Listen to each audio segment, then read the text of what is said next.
Welcome to the Irrigation Insights Podcast, where we talk about the business of irrigation. I'm your host, Jacob. And I'm your co-host, Ben.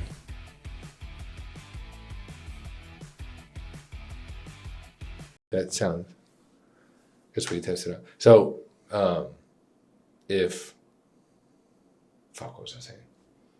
Well, He sent me a thing. Oh, we're starting right now. yeah, I was going to say, well, it's Friday. Yeah. We spent a hard 2 weeks moving into this place, Oh, my God. and we're still not done. No.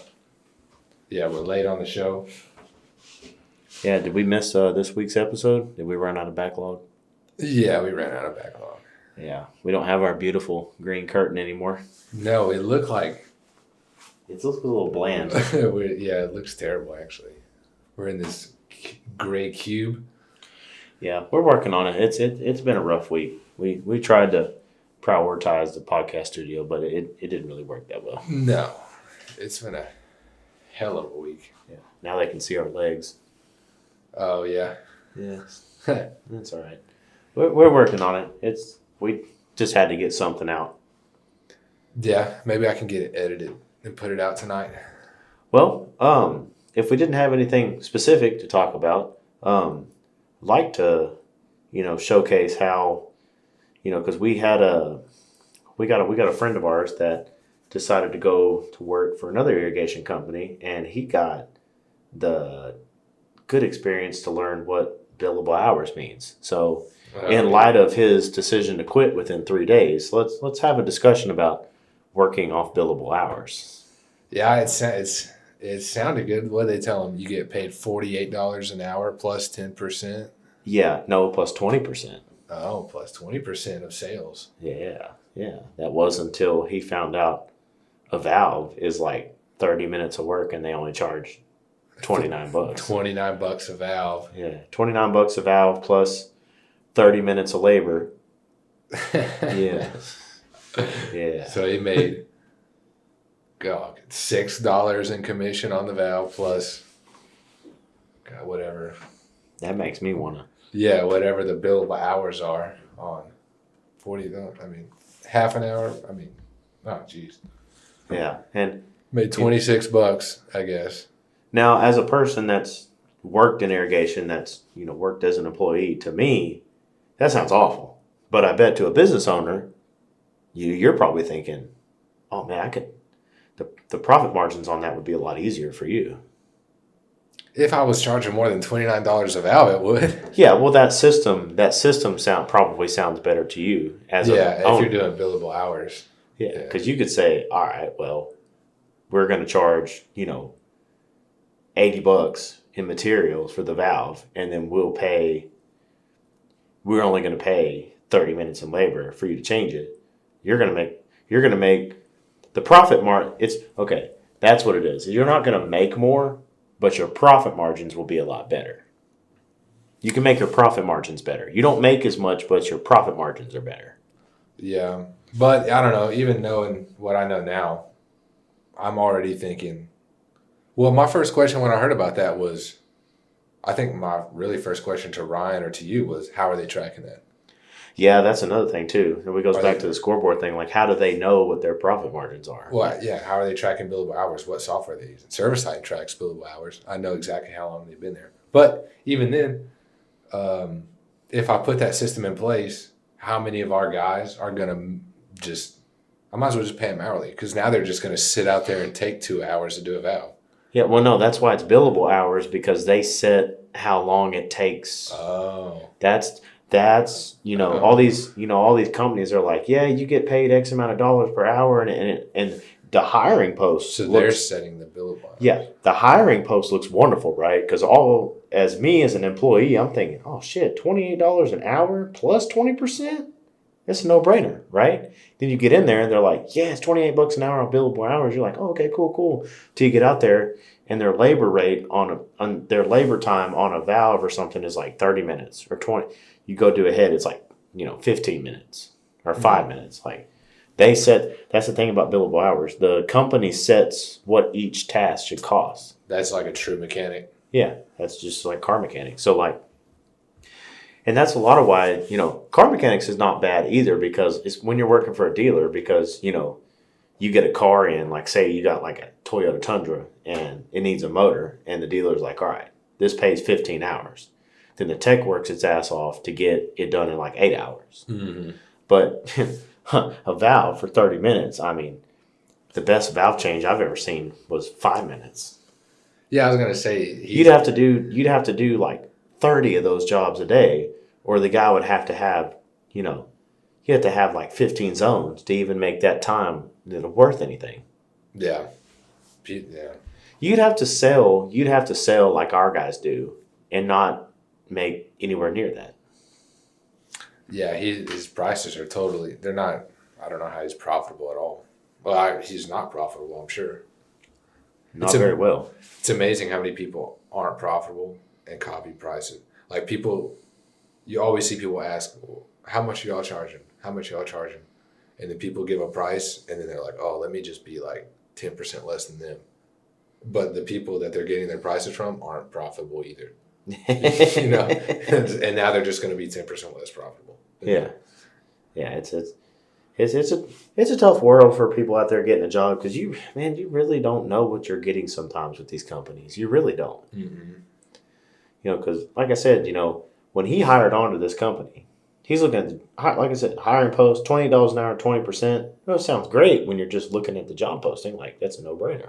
Mm-hmm. But then, I was taught from a kid, and I tell everybody this, that, if something sounds too good to be true, even if there's no catch, even if you don't believe there's no catch, try to figure out where it is. It's there somewhere.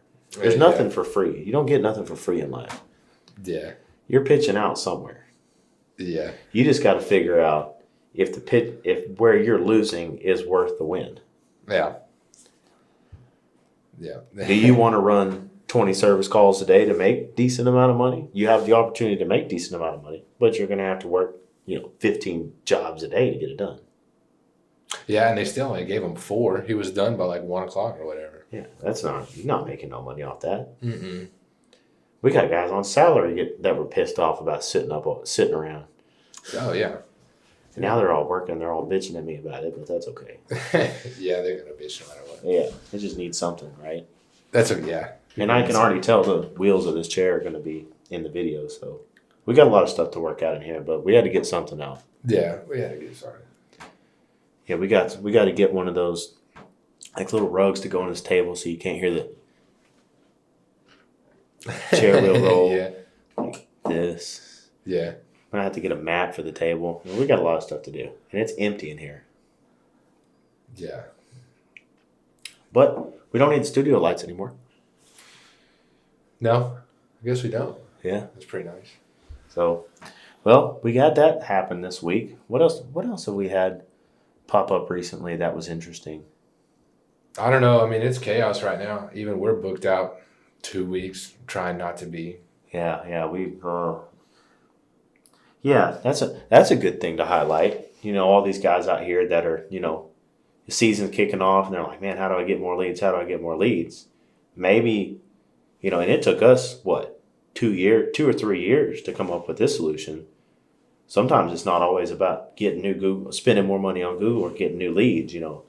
It might be your own customer base you need to be looking towards. Mm-hmm. Somebody, we won't get into this too much, but somebody thought it was a good idea to run, 3 outbound campaigns at once. But I think it'd be important to highlight, the necessity of an outbound campaign to your own customers.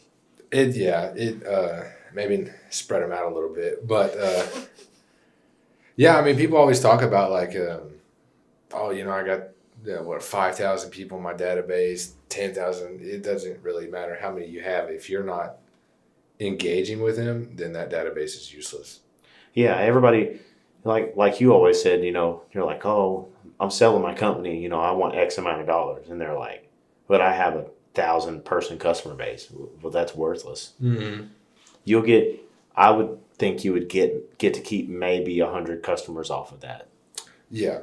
Yeah, unless you're actively engaging, sending them emails, sending them texts, sending them some voicemails, calling them. Unless you're engaging with them, then they're totally useless. Yeah, it's not worth it almost. No, and I've seen people on I think it's just a few, but I've still seen people on Facebook that are like, I've never done that. Why would you do that? They're like against it. It's like, that's your customers, man. You always got to remember, like, the people that you've worked for over the years, they picked you for a reason, right? Like, even if you're like, oh man, well, yeah, last time I was there, everything was good. Well, I mean, what if you get out there and something else has happened? Like I've been telling these guys, they're like, man, we've been to their house, every year, and nothing. They don't ever need nothing. All they ever need is just a checkup. And I'm like, well, you don't never know when that's changed. Boom, smart. Oh, I want a smart controller now. I seen somebody talking about it on Facebook. Or I seen my neighbor got these like cool looking heads from Home Depot. They like spray different. What's that cost me? Just anything stupid like that. Mm-hmm. Oh yeah. Maybe you show up and they're like, oh man, you did some work for me a couple of years. You sent them an outbound text. And you're like, they're sitting there thinking, oh shit, I did it. They did some work for me a few years ago. Now I've had a pool installed in my backyard. Just had a fence done or something. I can tell you, over the years that I've worked for you, there were 10 people when we did that outbound campaign. The first year, I remember 10 customers off the top of my head, just off the top of my head. They were like, oh my God, I'm so glad that y'all texted me with this outbound campaign. And this was before we had like stickers or business cards or anything like that. They were like, man, we're so glad you texted us. We totally forgot who y'all were. We've been trying to figure it out. And as soon as you send us that text, we remember now. Yeah. People will forget you. Yeah, they need all this work done. And they're like, man, we really loved you. We had to hire some gardener and he wasn't very good. And we show up and they're just like, man, we're happy you sent us that text. We're happy to remember you. And we give them a brochure. Now we got timer stickers, Mm-hmm. Yeah, and that's what I liked about what Tom Glenn said. Like, even if every time you go out there they don't need nothing, he was saying like he'll pitch the smart controller anyways. And even if they're like, well, every time you come out you offer me this, he's like, yeah, because that's how much I believe in it. I'm gonna offer it to you. Your timer's 10 years old. It's gonna help you. So yeah, I'm gonna offer it to you. Whether you buy it or not, it's up to you, but I'm gonna offer it. I believe in this product. Yeah. And I believe in what you sell. And I try to tell these guys all the time, like, I know we've talked about this 100 times, but don't make the decision for the customer. Let them do it. Yeah. Yeah. We're going to keep offering it. We believe in it. We're going to keep offering it to you.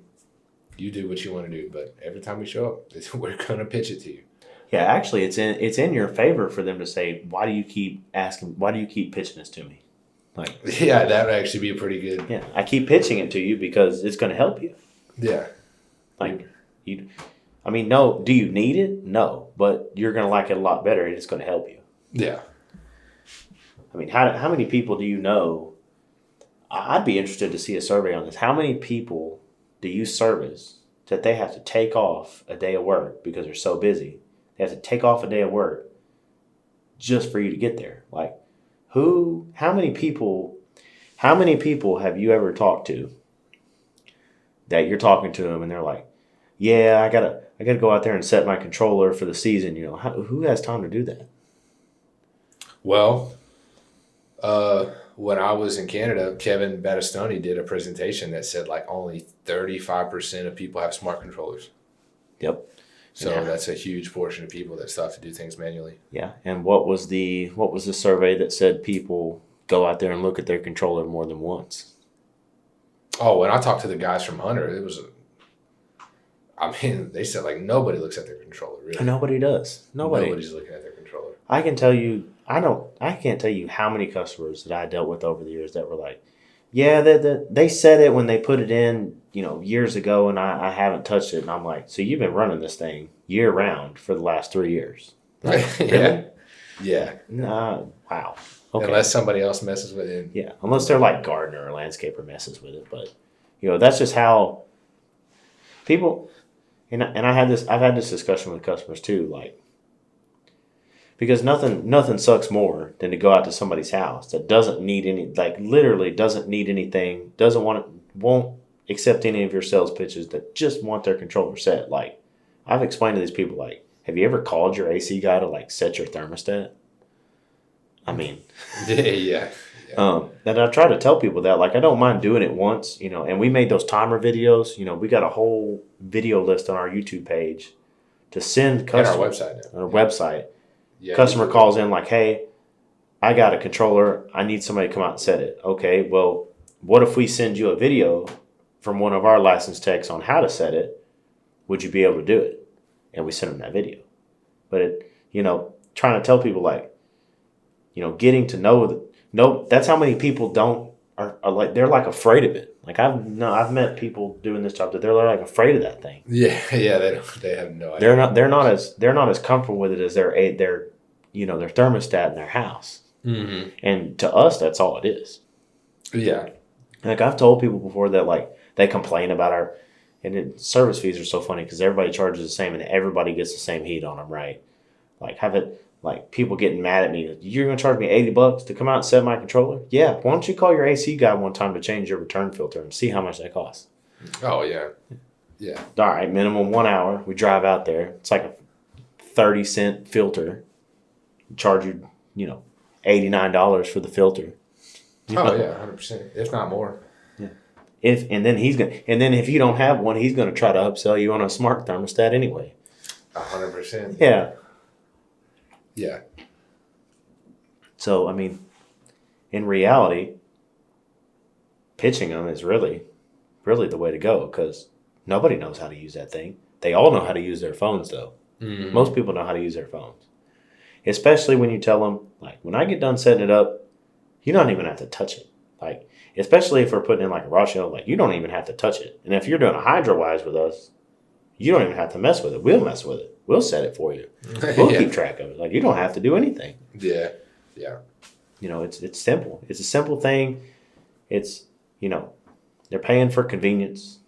Most people want convenience. It's just a matter of will they pay it? Mm-hmm. That's all it really comes down to. I guarantee you, if you offered everyone a smart controller for free, 95% of the people would take it. Oh, yeah. So the convenience, it's not the convenience that they don't want, it's just they don't want to pay it. So you've got to build value in the convenience. Yeah. Yeah, I like to build value in the convenience and the water savings, all the different features it has. There's so many features that they have. Yeah, and then it's like, the guys will be like, well, I just don't see why they'd want to spend, $1,000 or, $2,000 on whatever. And I sit there and talk to him. I'm like, what do they have in their garage? Oh, he's got a Z71, or like a ZR2 Corvette in here. It's super cool. It's like red. And like, I bet you when he bought that from Chevrolet, he didn't tell them that he couldn't afford it. Mm-hmm. Or I bet he didn't haggle with the price on them too much. Yeah. No. They come out, and it's the funniest thing. Like, I would be talking to a customer, and he'd be like, "Well, I just can't spend that money right now." And you're looking at him, and he's wearing a pair of Oakley sunglasses. He's got a sport car in the garage. He's got a $150,000 truck. He's got cameras all over his house. They're all Ring cameras. He's got a standby generator, a brand new AC unit, new roof, freaking remote control pool pumps, and it's like, really, that's what we're doing? Yeah. No, the reason is he don't want to buy it from you.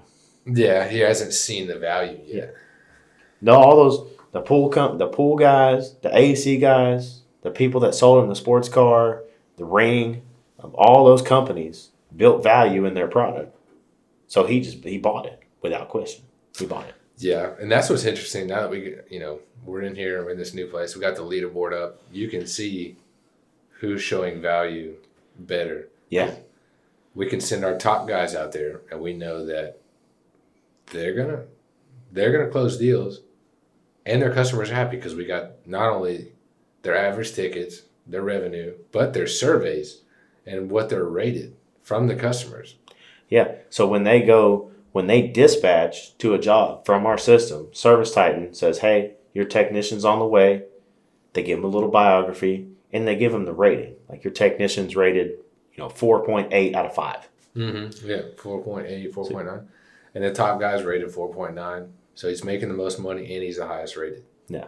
And you wonder, like, why is that? Why is the guy that brings in the most money the highest rated? Why are the biggest companies out there the ones that charge the most? Yeah. But they're still the highest rated. Uh-huh. Yeah. They're the highest rated because the reason they're the highest rated is because all the good reviews they have are stellar. And the only bad reviews they have are the price is too high. That's it. Yeah. They don't have, oh, well, they sent this guy out here and he smelled funny. I think he stole something from my house. Or they sent this guy out here and he didn't know what he was doing. You know, you don't see reviews like that on those big companies because they background check everybody. No. Yeah, and I'm fine with the prices being too high reviews. Who cares about those reviews? Really? I mean, like you said, I think it makes you look more credible. Yeah. And customers don't really care about those reviews because it's subjective. It's like price is too. Well, what does that even mean? Oh, that company charges way too much. Don't hire them. Like, what are you comparing it to? Yeah, compared to the Home Depot prices, or what are you comparing it to? This company's ripping people off. Don't hire them. Steer clear. Buyer beware. Like, what is that? Yeah. You probably didn't realize it, but we ran into this problem just the other day. We got into this office, and this guy's like, all right, we need cabinets. We need these holes filled. We need to find a handyman. How difficult was it for you to find a handyman? Just some guy that's on Facebook or just somebody around the area. Every time you found somebody, they either didn't answer, they were too booked out, they didn't do anything. And what you're like, I don't know what else to do besides start calling the big companies. I know. Why do you think call the big companies? You know why? Because if you call the big company, they're going to answer. They're going to send somebody out as quickly as they can. He's going to come out here and say, yeah, you just need a couple things. He's going to build value in it. He's going to sell you on it.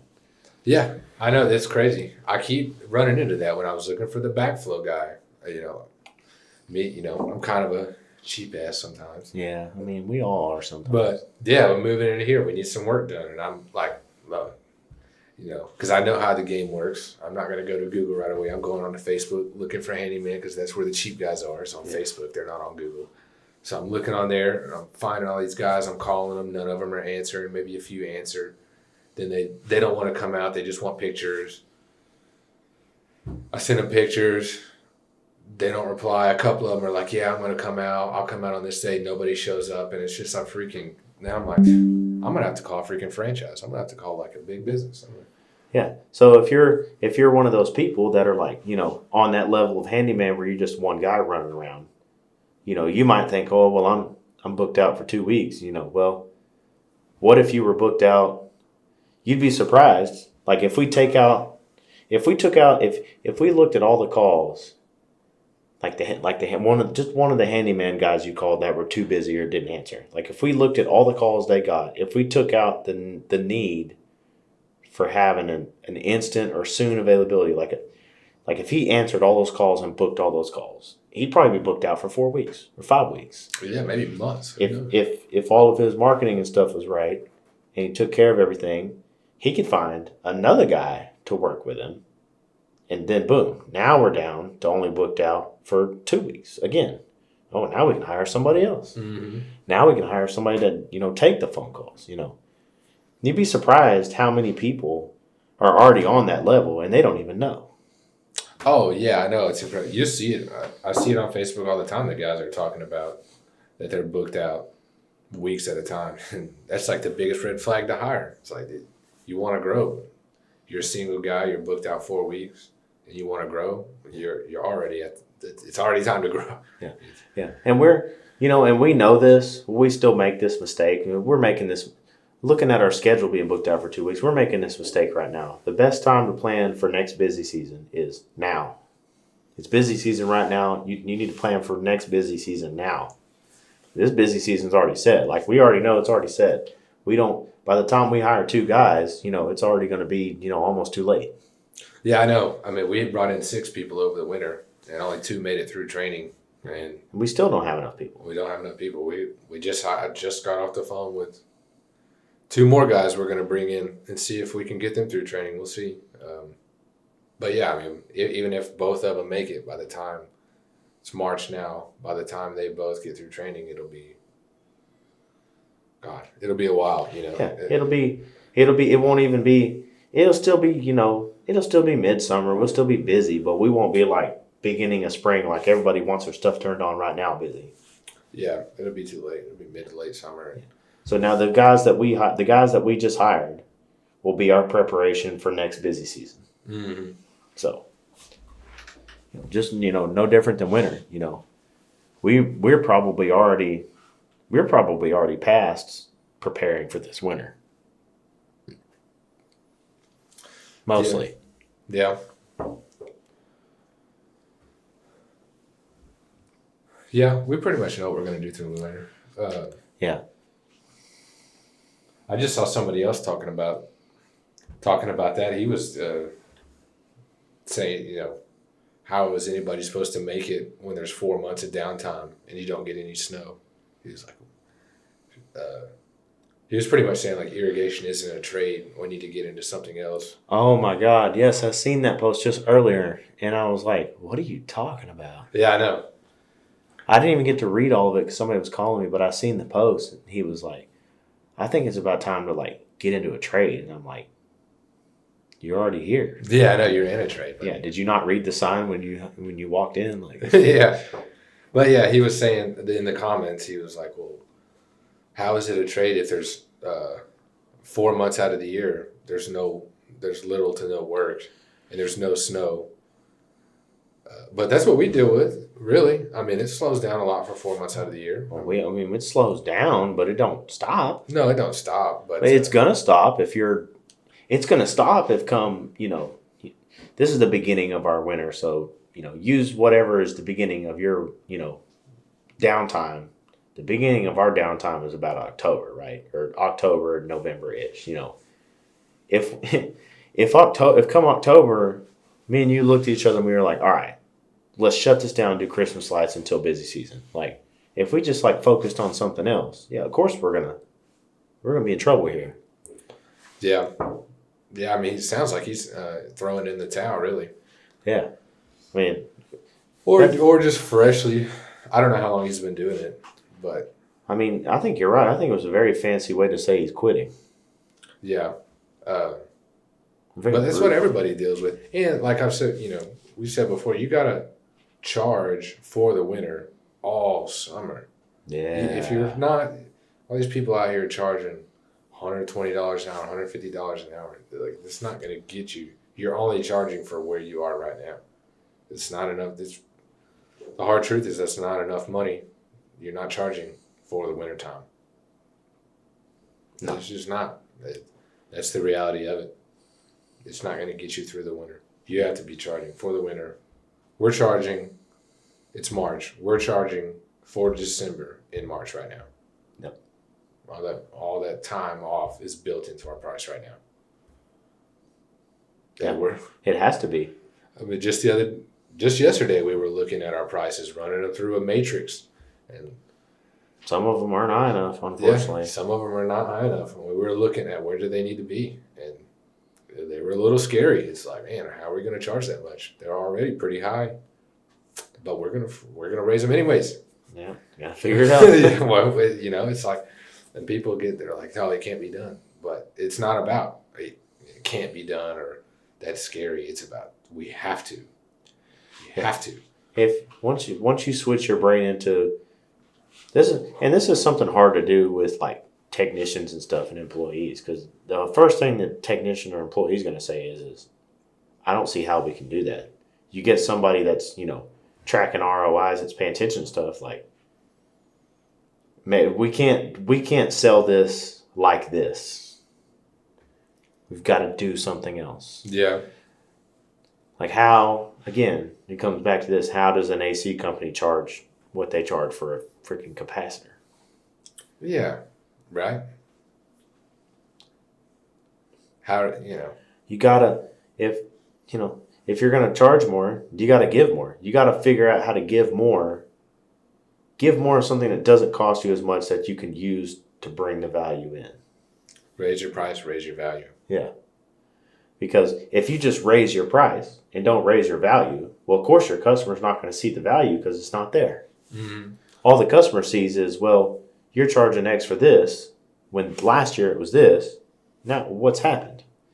I've got that question 4 times, talking to people that want to approve estimates. Our estimates are only good for 30 days, They're like, well, I want to prove this estimate. Well, the prices go up. Well, I don't understand how the prices went up $500. You know, honestly, I don't have an answer for that question other than material costs. But a lot of times it's like, how does a freaking controller go up $400-$500? Okay, well, the reason the prices went up is one, the materials went up, some overheads went up, our warranties went up because we've had some issues with these. You know, we want to take care of our customers. We got to increase the warranty. We found out 3-year warranty on this item's not enough. Now we got to go up to something else. Yeah, everything goes up. Health insurance goes up. Yeah. Gas goes up. Vehicle insurance is freaking $60,000 a year. Like, you know, it's like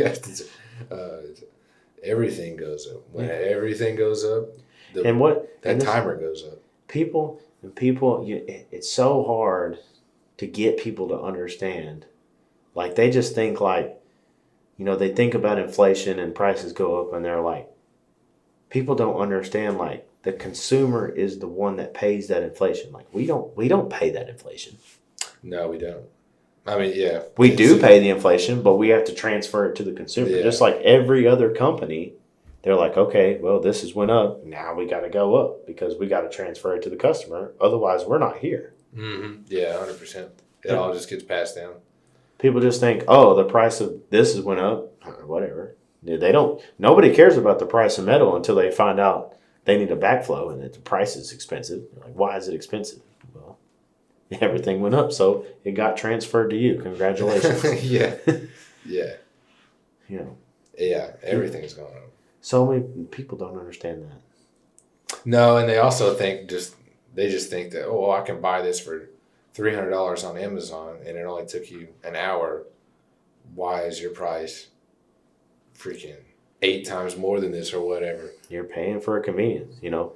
Yeah. You can order it on Amazon. Yeah, it'll come to you. Then what? Yeah, there's a mountain of overhead behind it. There's an incredible amount of stuff going on. If the price is that bugging to you, then learn how to do it. Get on YouTube. Figure out how to do it. See how long it takes you to do it. There's buy all the tools. How much is your time worth? Really? It goes back to the saying. Let's say a pack of 10 nails is $10. It's not, but just make it easy. A pack of nails is $10. You're pulling nails out of something. You're saving the nails, right? You're like, all right, I'm gonna save some nails. You pull out a bent one. Out of 10, how much is it worth to you to sit there and bend that nail back straight and put it in the box versus throwing it away? That's what you got to think about. Do I throw it away, or do I waste the time, or do I sit here and spend the time trying to bend it back to keep it? Like, what? You got to figure out what your time's worth to you. Yeah. That's what so many customers have to, you know, come to agreement with. Like, okay, like, yeah, I could buy this. You got to explain to them, yeah, you could buy it for $300 on Amazon, but now you can get it delivered to you. Now you got to dig this up.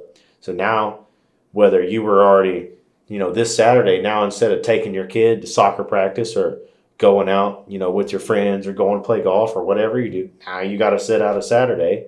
Okay, now I got to buy all this stuff to put it in. I got to buy these tools to do it if I don't already have it. And, you know, you're going to get dirty too on top of that. So, you know, they got to figure out, you know, what's their time worth to you. And for some people, it's worth their time to just do it themselves. But some people, it's not. Yeah. Yep. If you got all the tools, you have all the know-how. Why are you calling in the first place? Yeah. My first argument. Yeah, exactly. You're not really our customer. Yeah. They're just paying just because they think they can get away with being lazy and cheap. Yeah, and that's absolutely not our customer. Which is another good thing about raising your prices. You weed those guys out. Like today, guys like, I want a breakdown of everything. Okay, well, I want to know what the part costs. I want to know what the labor costs. I want to know what the warranty costs so I can figure out if I want to take something off of it. Well, first of all, this is not the Price is Right. I don't know where Steve Harvey is, but he ain't here. Second off, I don't have that breakdown for you. This is the price. You get this. You get the warranty. Straight up, well, I got 3 businesses. This is not how I do things. Okay, well, I'm sorry. I don't have a breakdown for you. Click. Hangs up on me. Yeah, see you later, buddy. Yeah. Go, like I said, go call Steve Harvey. This ain't the Price is Right. Go somewhere else. Yeah, I don't need it. It sounds like your 3 businesses aren't making you enough money. Yeah, certainly not. Yeah. And it's like, like I said, it's always the guys that have 3 businesses and freaking 10 rental houses that don't have the money to pay for repairs. Yeah. They need to stay with their gardener. Let the gardener do it. Let the gardener mess it up. See how that goes. Like, it's so simple. We deal with it every single day. Gotta explain it to somebody. I don't understand why it's expensive. Well, and for some of them, it's coming down to our guys not building enough value into this stuff. Mm-hmm. And some of that falls on them. Some of it falls on us. Yeah. That's why we got a big meeting coming up with all the guys. Get them in here, talk to them. Retell them who we are. Some of the guys we've had have been with us, the entire way, and we've changed. We've certainly changed a lot since then. Yeah. Gone were the days of running 6 jobs, getting done at 12:59, and going home for the afternoon. Making $500 the whole day, thinking that was something. Those days are gone now. Yeah, and the older guys have a hard time adjusting. Yeah. The new guys, it's so crazy. If you tell a guy that's been here a while, we're going up by $500 on our price, they just can't wrap their head around it. But a new guy can come in and just sell it at that price, no problem. Yeah, you tell the new guy it's this, and they're like, "All right, cool." They sell it. Yeah, It's over. No arguments, nothing. Because they'll just chalk it up to as the older guys will chalk it up to, well, the prices went up, so it made the conversion rate go down. It's harder for me to sell. The new guys will just be like, "Oh, it's just one bad customer." Yeah, they don't even think about it. It's everything is a mind game. It's such a mindset. Yeah, if you're not in the mindset, I'm in the mindset. It's Friday, obviously. Yeah, it's such a mindset. And the prices have to be higher than what you think they are. That's what. That's definitely what I've learned. Like I just see people talking about $150 an hour. Whatever. Then I'm at $160 and $180 an hour, and they think that that's like a lot, or that's gonna. It's not. It's not at all. They got to be higher than what you think they are. It's going to be so high that it scares you. Yeah. It scares you, and so much that you're like, there's no way. It's impossible. And that's the price you need to be charging, really. Yeah. Another thing I want to highlight, and we don't even have the answer to this. We're still working it out on our back end. But, I'm sure there's, we only do really one service. Well, we kind of do 2 services, but I'm sure there's guys out there that have multiple different, all right, we do irrigation and we do this and this, or, we do multiple things. You have to decide somewhere what your goal is. And when you're offering multiple services, we were always told, and I think you got this ideology from the owner of Milestone, like, don't focus on one thing, get the one thing done, then start something else. Yeah. The last thing you want to do is get your business half up and going and be like, all right, let's do something else. Because then, like the analogy I made to you the other day, can this kid take care of this kid? Like, that's what it's going to be. Because if you're a business owner, your money's coming from this business, and all of a sudden you're like, all right, I want to start this business too. Well, your money's got to come from somewhere. It's going to come from this one. And what you got to figure out is, can this kid take care of this kid? Is this kid going to drop this kid and kill it? Or is this kid going to put so much stress on this kid that's going to kill them both? Yeah. Every service is pretty much a different business. And it's fine to do multiple services, but so many people, the big businesses will tell you to get really good. Like Milestone's doing $250+ million here. They started as an electric company. They didn't even add, I think they added plumbing next. They didn't even add plumbing until they had over 50 electric vehicles. Yeah. To their fleet. Yeah. And then he said that when they added plumbing, they hired like 10 plumbers, got all the vans. Didn't have any work yet. They just hired the plumbers, got the vans, got them ready. And all they started doing was saying, instead of saying, thank you for calling Milestone Electric, they started saying, "Thank you for calling Milestone Electric and Plumbing." They were just very simple, and it got and pretty, very quickly had all 10 of those vans running. Yep. Yeah, once you push all the way, get this one as far as you can take it. Get it up there where you can say, "Wow, I did it. I made it. All right, let's try this." Then you'll know when you get as far as you can. Then you'll know. Like they probably had no doubt in their mind. Like, all right, we've got the capital to buy 10 vans to hire 10 people. We get X amount of calls per day. I guarantee you, even if we just started just saying that we do different services, how many people are going to call because they have a light switch out and they're like, "Oh, you offer plumbing now? Oh, cool. Can you send somebody out to give me an estimate on this? Or can you send somebody out that can do this?" Oh, yeah. I have no doubt. Yeah, I mean, if you've got 50 electricians running, you're looking at that numbers, and then you only hire like 10 plumbers.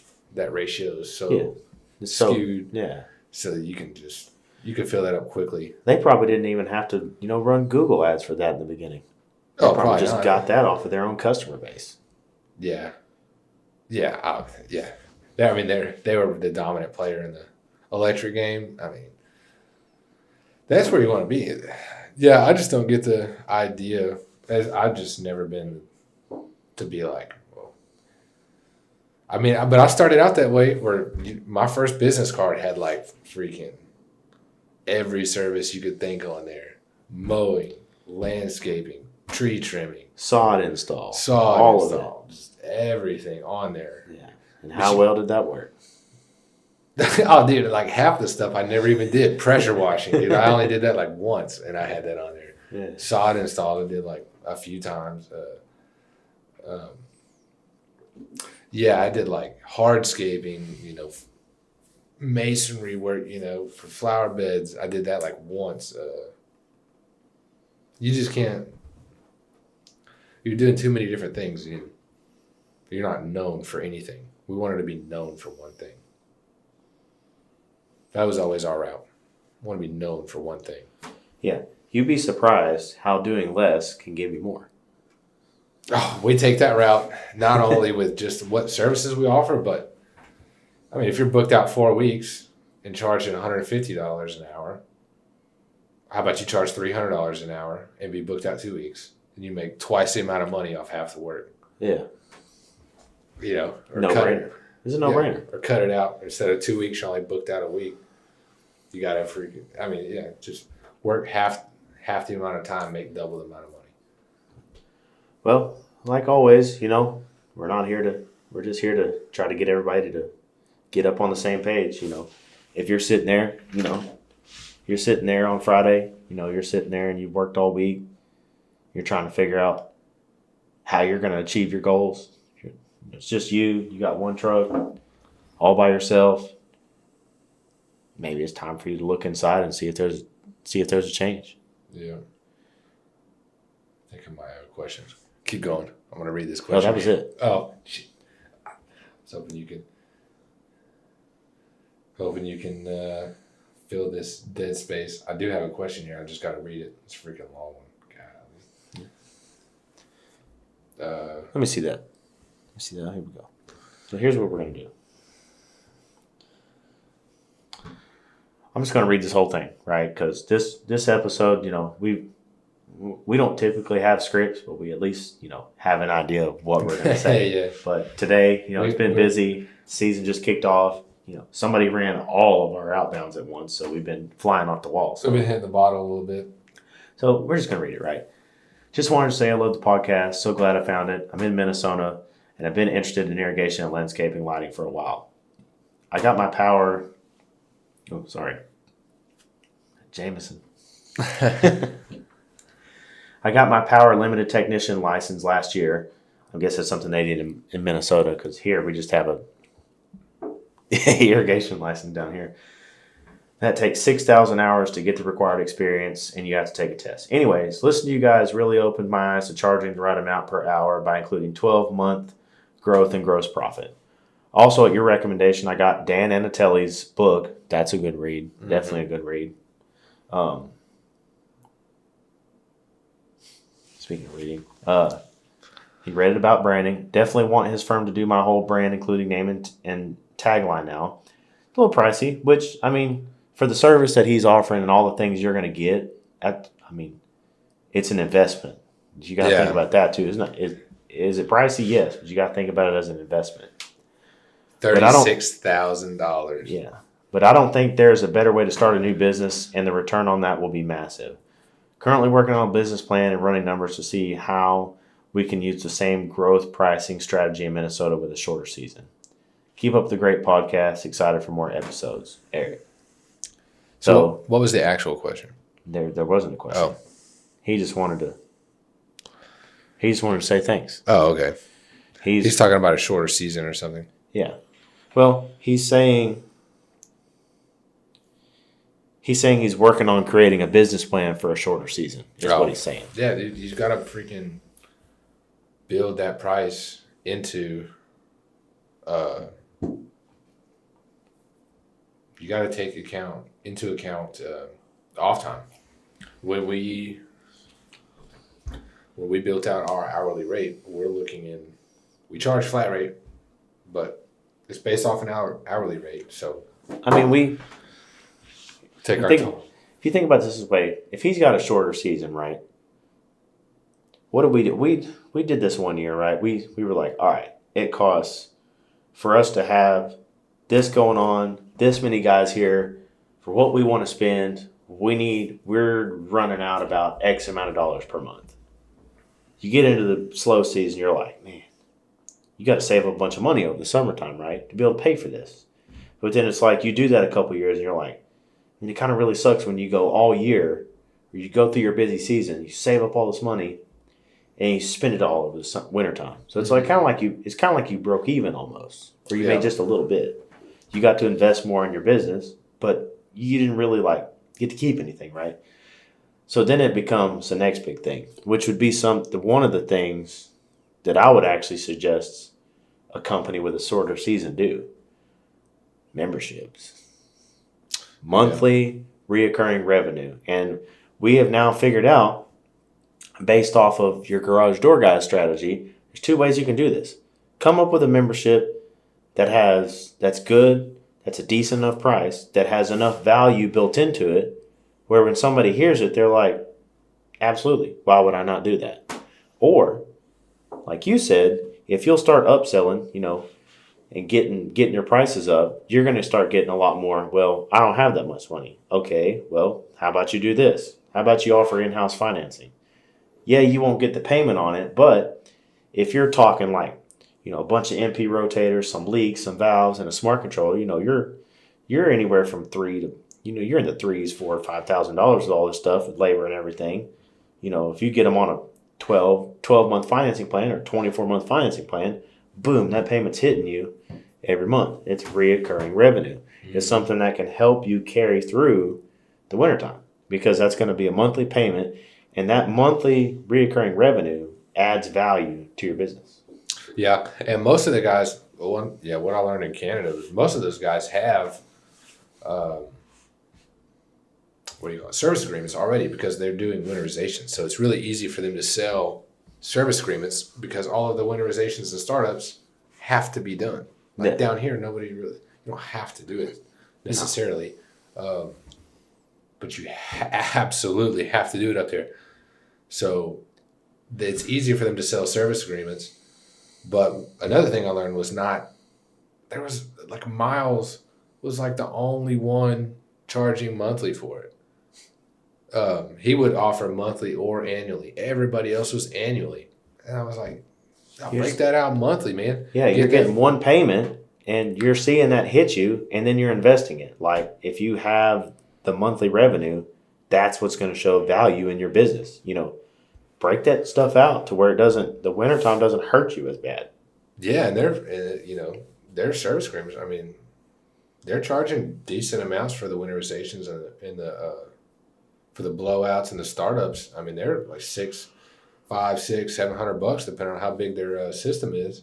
You break that out monthly, you get $50, $60, $70 a month per customer. Now you have 1,000 customers, 2,000 customers on your service agreement paying you monthly. And Miles does what I like about what Miles does is he was either monthly or annually, but every annual customer auto renews on January 1st in the winter because you need the money in the winter. I don't need it in August. I need it in the winter. Yep. So he said he didn't care if they signed up in the summer. It auto renews January 1st. The best thing, the only really besides all the advice we normally give, and I'm sure we've already given this, to this guy, it sounds like he's got a good idea. He's got a good plan coming together. The best thing I can say is if you're starting right now, your business idea of starting right now needs to focus on getting through the winter and starting next year. Yeah. Don't think about now. Plan it out. Start thinking about the downtime and next busy season. So that's when it's going to shift your focus into, okay, I need to be pushing high ticket sales. I also need to be pushing some type of way to get monthly revenue coming in so that the way the wintertime doesn't hurt me as bad. You change your brain to think about what you need. Change your brain to tell you the things that you need when you're going to need them. Yeah, 100%. Because you don't need them. You don't need these things in the busy season when you got all this work coming in and all this revenue coming in. Like you're going to be thinking about it in the wintertime when you're trying to figure out how to get to March and it's January and you're like sitting here turning your thumbs around. You're like, ugh, if we don't make X amount of dollars this next month, we're going to be in trouble. Yeah, we've been there. Yeah, you need to be thinking about that right now. Like, okay, how can I offset this? How can I break up this revenue? How can I get money coming in? How can I get some kind of service to run through the wintertime? What can I do here? Yeah. Yeah, 100%. And these big expenses, Dan Antonelli, softwares, they are investments. If you utilize them properly, they are investments. They'll pay you back. I mean, don't put yourself in a big hole, but they are investments. I just saw somebody else talking about how software was too expensive. They're investments. Yep. They're not expenses. Well, it's Friday.